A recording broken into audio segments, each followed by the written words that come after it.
dans ce gros câble noir là, il y a des données qui sont émises vers les satellites. C'est ça, exactement ça. On est sous l'antenne du CNES et on va retrouver essentiellement toute la partie mécanique qui supporte le bol de l'antenne et les éléments de la source. Et l'ensemble des câbles vont passer là pour aller au local technique qui est juste derrière, qui va nous permettre de traiter les données.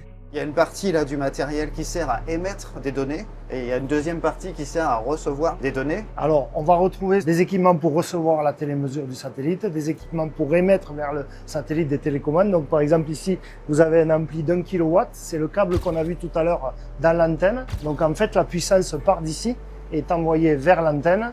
Des équipements qui permettent d'abaisser la fréquence ou de la monter parce qu'on ne peut pas travailler le signal à la fréquence qu'on reçoit.